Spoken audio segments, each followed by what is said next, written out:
Sa ganitong larangan ng negosyo, parang ganyan lang, paikot-ikot. Pinapaikot mo yung puhunan mo. Paikot-ikot na parang gulong. Minsan, maraming benta. Minsan, zero. Pero lalaban tayo. Lalaban tayo sa hamon ng buhay.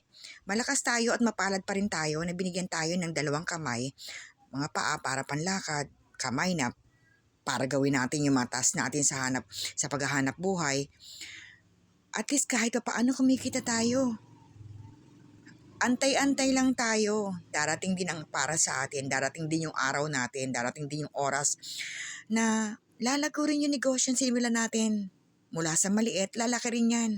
Lahat nagsisimula sa maliit.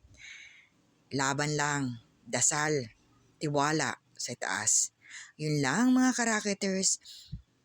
Good luck sa ating negosyo. Good luck sa ating lahat. Bye-bye. Maraming salamat sa inyong panonood at pagtangkilik.